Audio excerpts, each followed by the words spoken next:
Skatījos nesen aizvadīto online konferenci.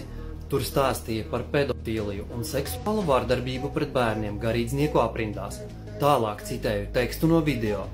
Es domāju, ka jūs būsiet ļoti pārsteigti, uzzinot, ka Katoļu baznīcā oficiāli pastāv atpirkšanās fonds garīdzniekiem par seksuālas vardarbības nodarīto kaitējumu.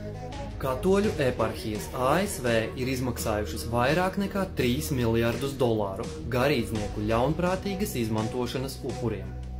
Pēc amerikāņu jurista teiktā, paredzams, ka šis skaitlis ievērojami pieaugs tuvākajā nākotnē, jo par nežēlīgas izturēšanās upuriem tiek iesniegtas arvien lielāks skaits prasību pret Katoļu baznīcu. Tāpat milzīgas summas tiek izmaksātas daudzās valstīs visā pasaulē.